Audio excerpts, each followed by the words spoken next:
आपका जमीन का सर्वे जो है वो फिर से होने जा रहा है। अब आखिरकार आपको करना क्या है, यानी ताकि जमीन सर्वे में किसी प्रकार की त्रुटि नहीं हो, यानी जमीन सर्वे का सुधार हो जाए। देखें, जमीन सर्वे जो होता है यानी जमीन का नया मैप तैयार करना, यानी और नया मैप जो तैयार किया जाता है वो यहाँ पर जो है सीमांकन करने के बाद, अब अगर सीमांकन जो है अगर गलत हो जाएगा तो जमीन का जो मैप है वो भी गलत बन जाएगा, जमीन का जो माप है यानी एरिया है वो भी गलत हो जाएगा।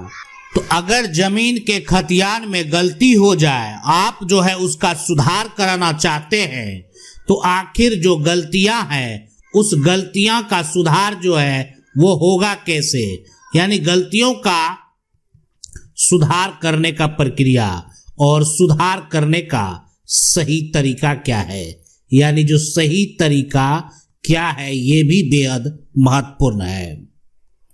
देख सकते हैं इनका समस्या है कि मेरा खतियान जो है वो गलत हो गया है और यानी ये जो जमीन है इस मेरे जमीन को कम कर दिया गया है और वो भी जमीन सर्वे के दौरान, यानी मेरा जो जमीन है ये भी हो सकता है कि दूसरे के नाम कर दिया है। अब ऐसे सिचुएशन, ऐसे कंडीशन में आपको आखिरकार करना क्या है, तो देखें जमीन सर्वे में अगर किसी भी प्रकार की कोई भी गड़बड़ी हुई है तो इसमें आपको सुधार का मौका मिलेगा, यानी ये जो मौका मिलेगा इसमें आपको जो है सुधार के लिए आवेदन करना है।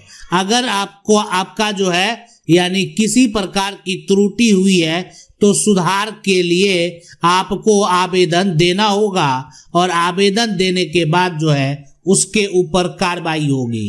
अब यानी ये जो है आवेदन आप जो देंगे, यानी कह सकते हैं जो आपका जमीन का सर्वे ऑफिस है यहाँ पर आपको आवेदन देना होगा, या यह हो सकता है कि जो राजस्व अधिकारी है उनको जो है पावर दे दिया जाए कि शुरुआती दौर में एक बार आप जांच कर लें कि आखिरकार जो है ये सारा कुछ सही हो रहा है या नहीं हो रहा है।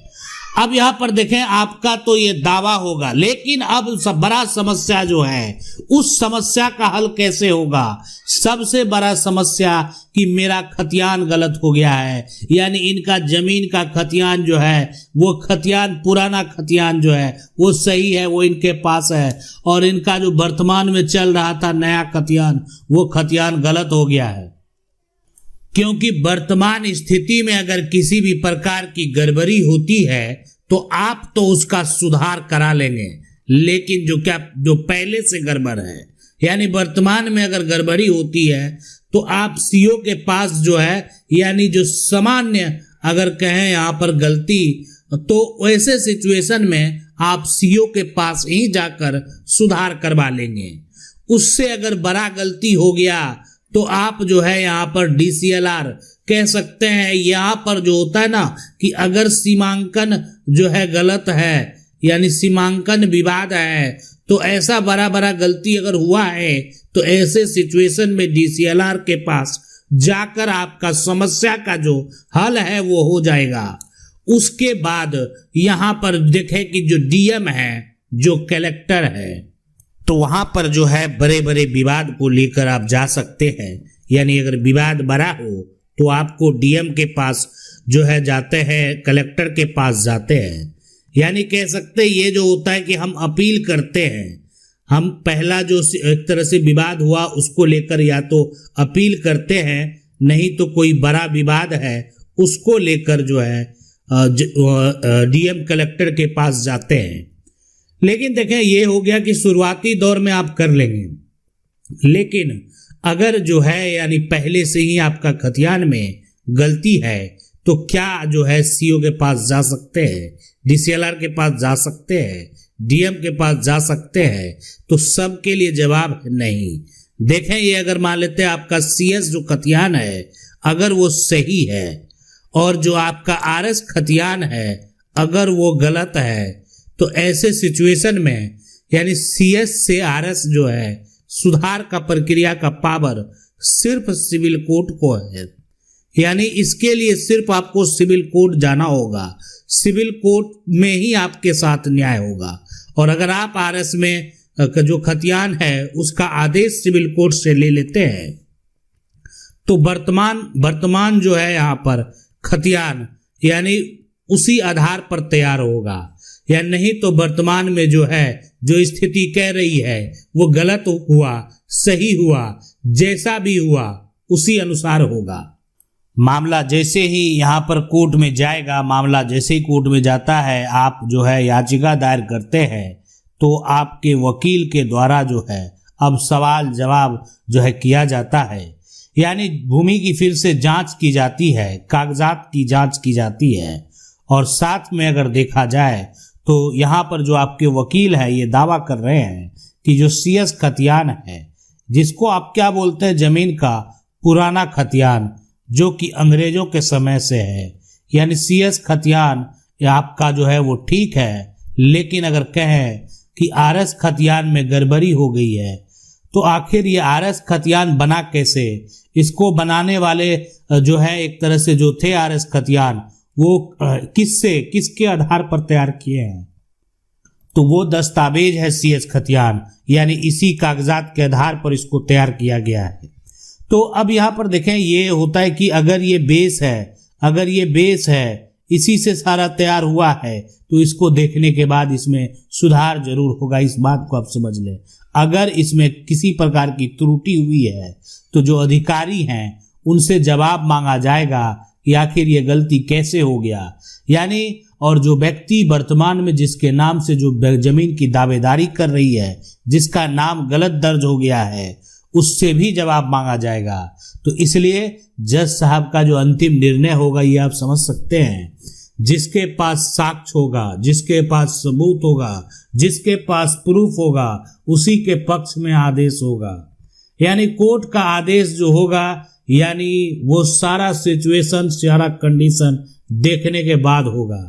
जमीन सर्वे में अगर गड़बड़ी हुई है तो अब आपको नहीं करना है देरी, आप भी कर सकते हैं अपना सुधार। और सुधार कराने के लिए ये बेहतर विकल्प है।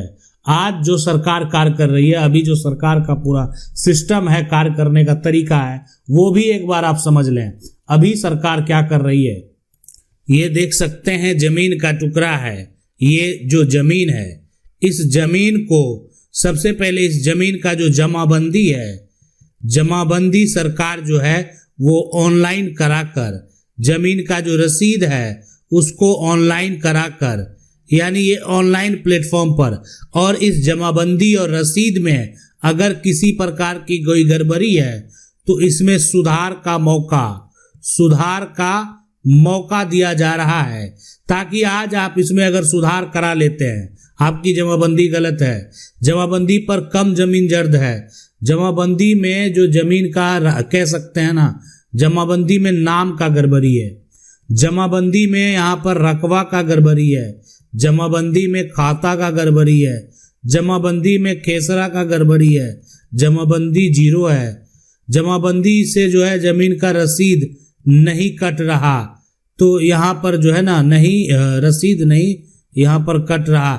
ये सारा सिचुएशन, सारा कंडीशन उत्पन्न हो सकता है। आखिरकार इस सारा सिचुएशन कंडीशन के लिए हल कैसे निकलेगा? तो इसलिए यहाँ पर सरकार जो है आपको मौका दे रही है कि आप अपने जमीन में जो है ये सभी सुधार जो है करवा सकें।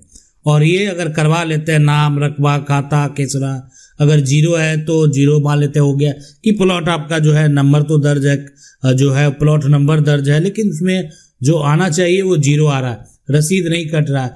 ये सारा जो प्रक्रिया है ना, सारा प्रक्रिया का जो है वो सुधार हो जाएगा।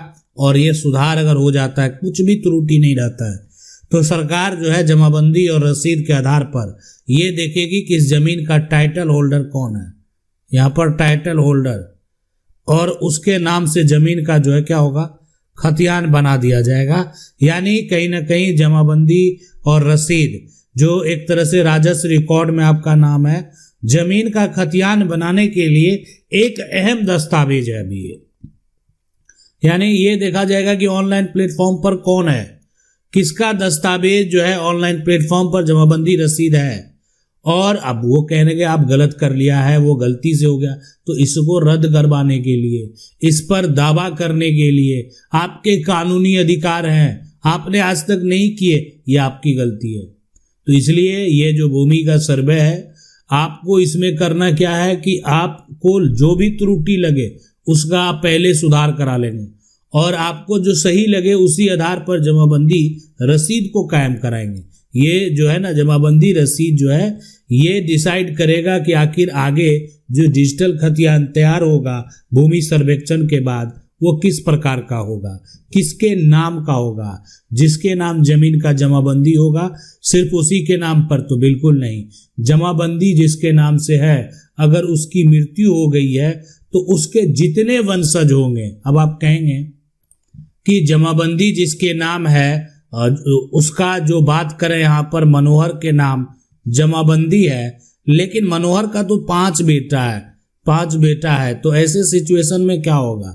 ऐसे सिचुएशन में और 5 में सहमति है नहीं, बंटवारा नहीं करना चाहता, सब लोग लड़ रहे हैं, विवाद कर रहे हैं, तो ये पहला हो गया, दूसरा बेटा, तीसरा हो गया, चौथा हो गया, 5वां हो गया, ठीक है। तो इन सभी जो ये बेटा है ना, बेटा का नाम जो है आगे जमीन का खतियान में दर्ज कर दिया जाएगा। अरे ये तो देना ही होगा, जमीन का ये तो पता वो भी लगा लेंगे। तो मनोहर के ये 5 बेटे हैं और खतियान जो बनेगा 5 का नाम एक साथ जो है एक ही कागजात पर दे दिया जाएगा।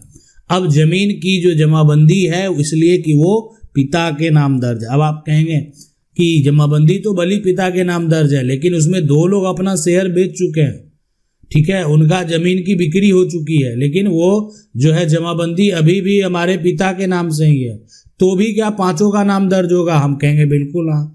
तो इसलिए आपको जब तक आप लिखित तौर पर हर बात को स्पष्ट नहीं करेंगे, ऐसे सिचुएशन में फिर 5 का नाम दर्ज हो जाएगा। अब जमीन मान लेते इतना बिक भी गया तो शेष पर फिर 5 का नाम आ जाएगा, तो ये एक बड़ा विवाद उत्पन्न कर सकता है। आशा करते हैं वीडियो अच्छा लगा होगा। वीडियो को लाइक जरूर कर दें। चैनल को पहली बार देख रहे हैं सब्सक्राइब करके जो बेल आइकन है उसको जरूर दबा लें। मिलते हैं अगले वीडियो में, तब तक के लिए जय हिंद।